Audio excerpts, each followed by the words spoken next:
안녕하세요, 스위스앤디입니다. 오늘 영상은 제가 지난번에 올렸던 리얼리티 레볼루션에 대한 영상을 먼저 보고 이 영상을 보시는 것을 추천드립니다. 그러면 오늘은 바로 이어서 페이지 156에 있는 에너지 코드 및 연결, 모든 것은 연결되어 있다. 이 부분에 대한 이야기 낭독해 드릴게요. 사람, 장소, 우리 주변의 모든 것들과 우리를 이어주는 전선이나 호스 같은 연결 통로가 있다고 상상해보자. 이 연결 통로를 통해 우리는 때로는 방전되고 때로는 에너지를 얻는다. 누군가와 대화를 나누거나 그 자리에 없는 사람을 떠올렸는데 이유는 알 수 없지만 완전히 지치는 느낌을 받았던 경험이 아마 한 번쯤은 있을 것이다. 이런 현상은 우리는 에너지로 둘러싸여 있고 연결되어 있다는 징후일 수 있다.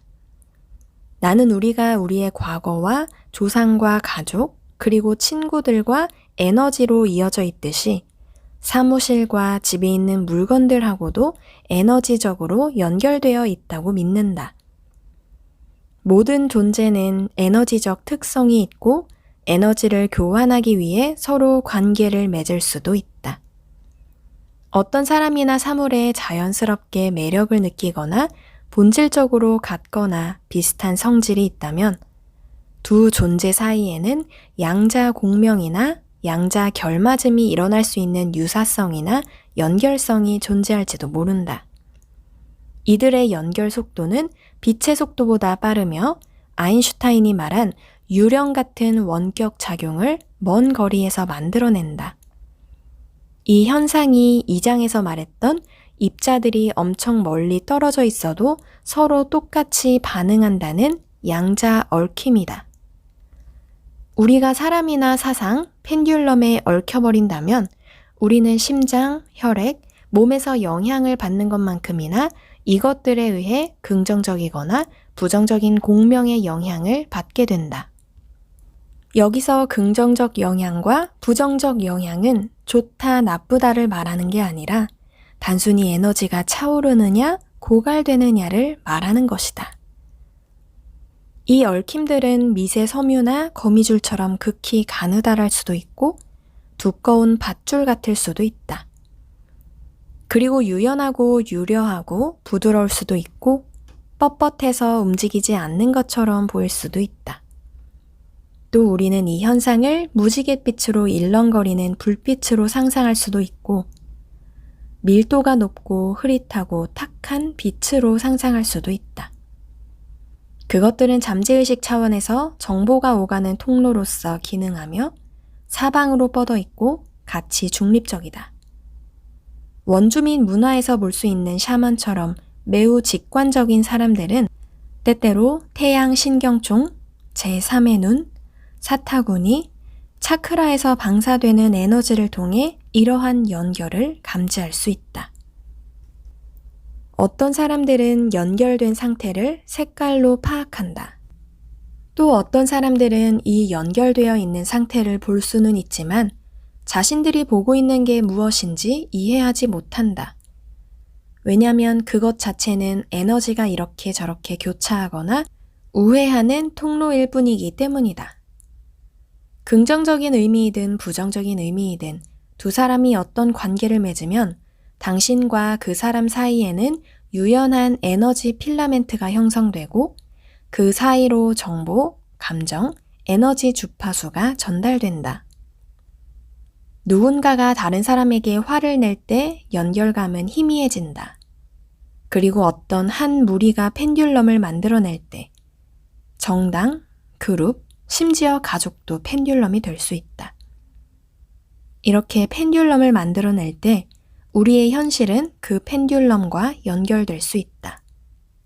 관계에 감정이 더 많이 개입되거나 오랫동안 관계를 맺을수록 강렬한 이끌림과 유대감은 더욱 강해질 것이다. 어느 날 당신은 어떤 식으로든 여전히 에너지적으로 연결되어 있는 전 남자친구나 전 여자친구 때문에 피곤한 일을 겪을지도 모른다. 아니면 지나치게 높은 중요성 때문에 자유 에너지가 소진되어 에너지 불균형이 뚜렷하게 발생하고 있음을 발견할 수도 있다. 우리가 이런 연결 상태를 인식하지 못하면 그것은 우리를 소진시키거나 실제로 우리를 원치 않는 곳으로 끌어들일 수 있다. 이 장에서 논의할 에너지 흐름에 대해 우리는 그 밑바탕에 있는 3가지 원칙을 이해해야 한다. 첫째, 모든 것은 끊임없이 움직이고 변화하는 에너지로 구성되어 있다. 일반적으로 우리는 우주가 고정되어 있다고 이해하고 있지만 물리학자들은 세상이 탄생한 이래로 모든 생명체가 에너지였고 에너지임을 인정하고 있다. 둘째, 우리는 우리를 둘러싼 세상과 분리되어 있지 않다는 것이다. 기술이 발전하면서 우리는 태고적부터 내려온 이 지혜를 잊어버리고 말았다. 우리는 세상과 별개로 존재하는 단단한 물질이 아니다. 이 행성에 있는 모든 생물과 사고방식은 내재적으로 연결되어 있으며 양자 수준에서뿐만 아니라 더 큰 규모로 지속적인 상호작용을 하고 있다. 한 단계 더 나아가서 시간이 시작된 시점으로 거슬러 올라가 보면 우리 몸을 이루고 있는 입자들은 그때 서로 얽혔을 수도 있다.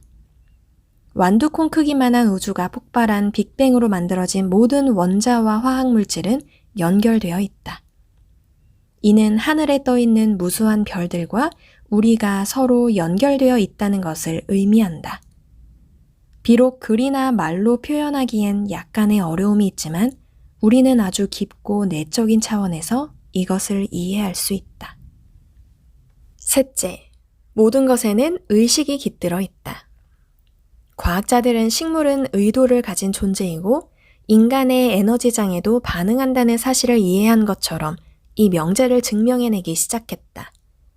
아주 미미한 수준일 수 있지만 당신이 손에 들고 있는 연필에서부터 문진으로 쓰는 돌에 이르기까지 모든 사물은 어느 정도의 의식을 지니고 있다.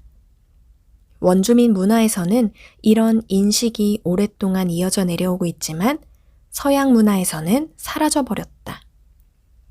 이 관계들을 끊어내거나 만들어낼 수 있는 특별한 요령 같은 건 없다. 당신을 이상적인 주변 환경이나 과거와 연결해줄 마법의 주문도 없다.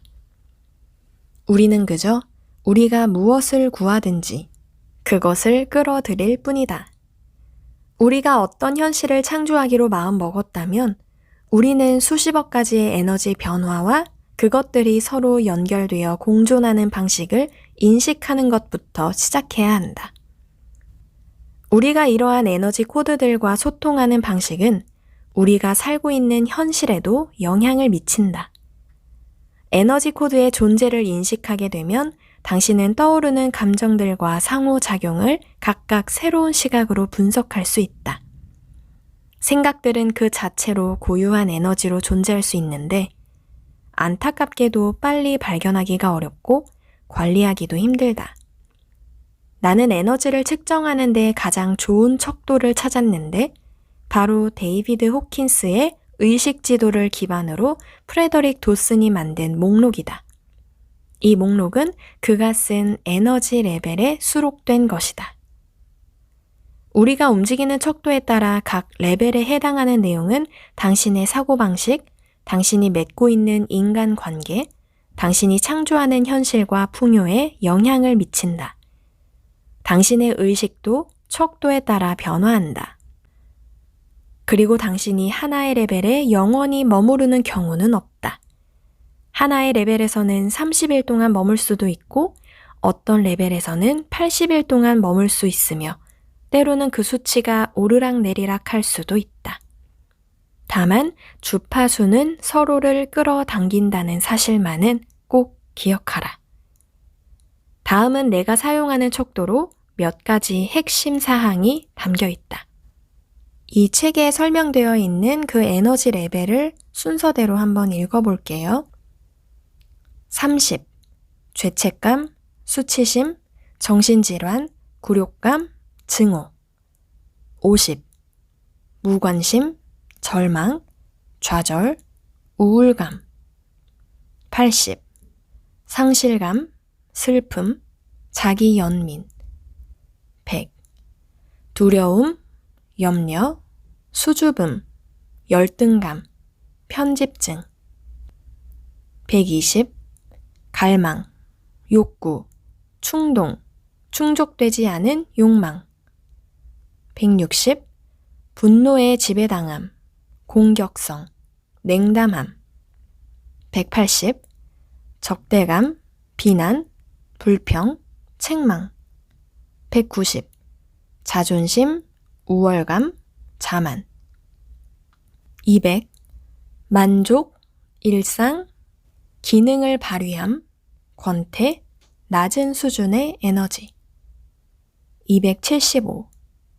용기, 이완, 열성, 재미. 320. 의지력, 친절, 낙관성. 400. 수용, 주의 집중, 중립. 450. 지능, 지식, 이성. 475. 기쁨, 창의성. 505. 아름다움, 창의성. 510. 권위, 주도성, 도덕성. 530. 사랑, 직관, 감사. 540. 유머, 행복. 550. 무조건적인 사랑. 570. 황홀경, 환희. 600. 축복, 평화, 평온. 700. 일치, 하나됨. 1000. 무한함. 이 차트에 전적으로 동의할 필요는 없다. 프레더릭은 책에서 다른 학파에서 만든 에너지 레벨도 소개하고 있는데 그 중 하나가 신지학자 척도이다. 이 신지학자 척도에는 0에서 1000 사이의 에너지적 차원을 제시한다. 하위 아스트럴계는 0에서 160, 중위 아스트럴계는 160에서 275, 상위 아스트럴계는 275에서 475, 멘탈계는 475에서 600, 깨달음 단계는 600에서 740, 근원의 단계는 740에서 1000이다. 힌두교에서 만든 레벨 척도는 200에서 300 또는 500까지이며 레스터 레븐슨이 고안한 척도는 50에서 475까지다. 이런 차트는 우리가 느끼고 행동하고 경험하는 모든 것에 서로 다른 에너지가 있다는 개념의 기초에 만들어진 것으로 차트 그 자체가 중요한 건 아니다. 당신이 어떤 척도를 사용하든 여기서 배워야 할 중요한 교훈은 우리는 현실을 조종할 수 있고 더 높은 에너지 수준에서는 현실을 더 쉽게 창조할 수 있다는 것이다. 당신의 삶에서 강렬한 기억으로 남아있거나 뜻깊었던 순간들을 되돌아보면 그 순간들은 더 높은 에너지와 연결되어 있음을 발견할 수 있다. 크리스마스, 결혼식, 출산 같은 이벤트들은 어느 정도 특정한 수준에서 일어난다. 무조건적 사랑의 영역, 즉 우리가 가슴으로 사랑하고 용서하고 절망을 극복하도록 허용하는 이 영역에서는 기적이 일어날 수 있다. 반대로 가장 낮은 수준에서는 그 어떤 존재와도 공명하기 어려운 영역으로 속박돼 버릴 수 있다. 우리가 낮은 레벨로 떨어지면 절망감은 자기 자신과 다른 어떤 삶도 완전히 경멸하는 상태로 바뀔 수 있다. 죄책감, 수치심, 절망감보다 아래에 있는 것은 순수 악일 것이다. 하지만 당신이 더 높은 레벨에 있다면 그렇게 쉽게 밑으로 떨어지거나 낮은 주파수의 감정에 연루되지는 않을 것이다. 또 하나 주목해야 할 것은 분노는 죄책감이나 수치심보다 더 높은 에너지이고 사랑은 수용과 다르며 의지력은 자존심과 다르다는 점이다. 에너지들은 주방에 있는 다양한 향신료들처럼 저마다 완전히 다르다.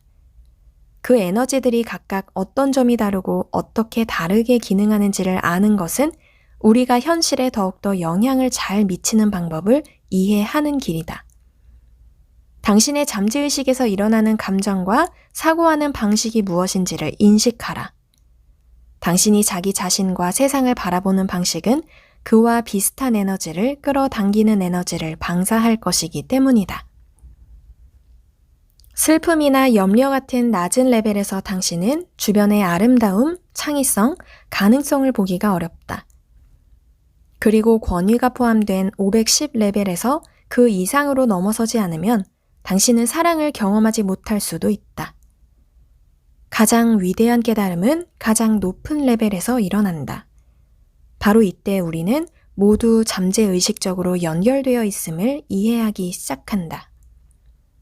누군가를 만났을 때 당신이 상대방을 어떻게 느끼는지와는 상관없이 그들이 보이는 어떤 모습은 바로 당신의 모습이라는 걸 기억하라.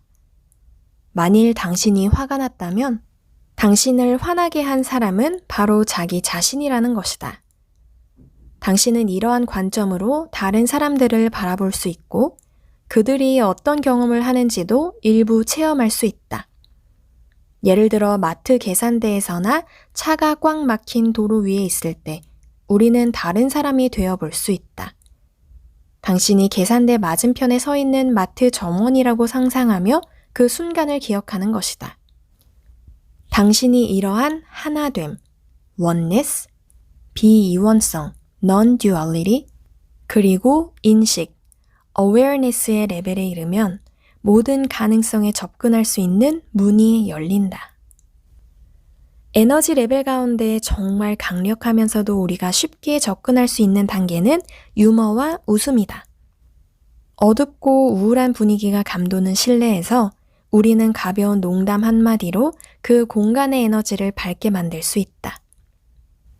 유령에 관해 쓴 책에서는 유령으로부터 자신을 보호하려면 소리내어 웃으라고 일러준다.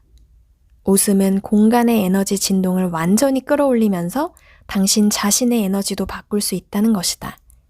그래서 나는 우리가 주력해서 우리 것으로 만들 수 있는 가장 강력한 에너지는 유머라고 믿는다. 또 다른 강력한 에너지는 성 에너지다.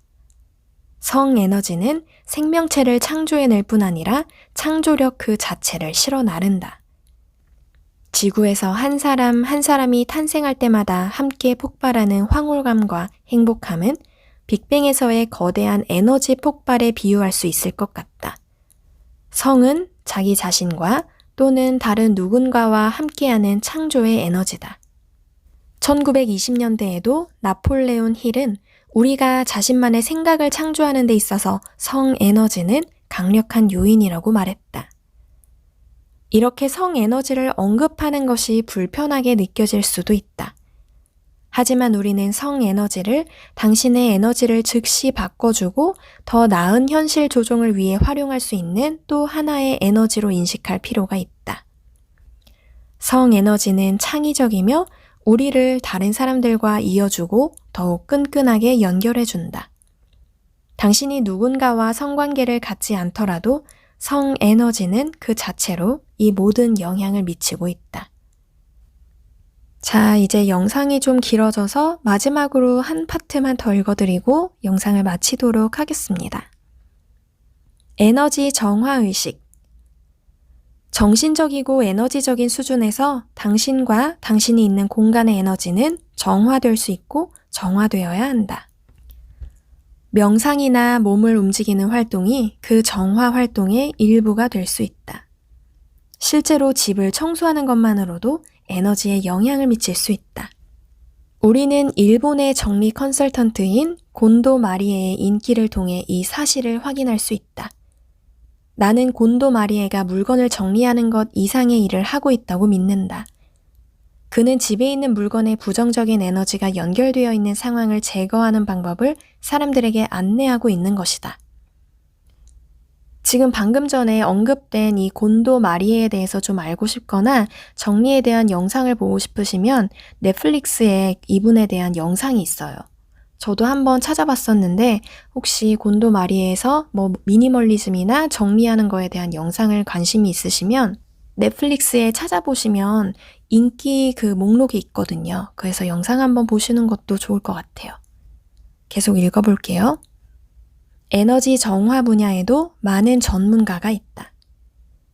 내가 전문가인 척하지는 않겠지만 톡톡히 효과를 봤던 몇 가지 기술에 대해서 말하고 싶다.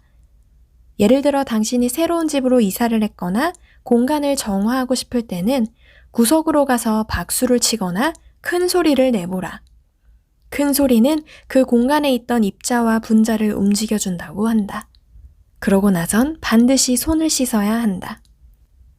수많은 가르침에서 전하는 에너지 공간 정화법은 단지 깨끗하게 정화된 공간을 시각화하라는 것에 있다. 당신이 어떤 방법을 사용하든지 공간을 정화했다는 깊은 느낌을 받았다면 대체로 효과가 있었을 것이다. 당신에게 가장 좋은 느낌을 주는 방식대로 행하면 그렇게 될 것이기 때문이다. 에너지 정화를 위해 고안된 수많은 마법과 문화적 의식들은 전 세계적으로 존재한다. 이 의식들에 주목하라. 당신이 어떤 형식으로든 명상을 할 때 당신의 에너지는 더 상승하고 더 순수해진다. 마법 의식을 행하든 의도를 가지고 간단히 명상을 하든 당신 주변 에너지가 깨끗해지는 모습을 시각화하면 모두 비슷한 결과를 얻을 수 있다. 오늘은 여기까지 읽어드리도록 할게요. 오늘도 끝까지 다 들어주신 분들께 너무너무 감사하고요. 제가 이렇게 에너지 정화에 대한 이야기를 읽으면서 느낀 건 다른 책들에서 많이 나왔던 운이 좋아지는 방법과 굉장히 일맥상통하는 부분들이 있더라고요. 정리정돈하는 거, 청소하는 거, 그리고 많이 웃고 유머를 구사하는 거. 사이토 히토리 저자가 맨날 하는 얘기가 있잖아요. 그냥 가볍게 생각하고 많이 웃으라고. 그런 내용들이 실제로 우리 에너지 정화가 되는 작용이었던 거죠. 그 사이토 히토리는 이렇게까지 생각을 하지는 않았을 수도 있지만 결론적으로 그분이 굉장히 잘 되고 일본에서 가장 큰 부자가 된 것도 이렇게 자기는 몰랐지만 에너지 정화를 하는 게 몸에 배어있다 보니까 점점 더 운이 좋아지고 원하는 현실이 끌어당겨지지 않았나라는 생각을 해봅니다. 그럼 여러분들도 원하는 현실을 끌어당기기 위해서 에너지 정화하는 연습 한번 해보시길 바라고요. 다음에 더 좋은 영상으로 찾아뵙도록 하겠습니다. 감사합니다.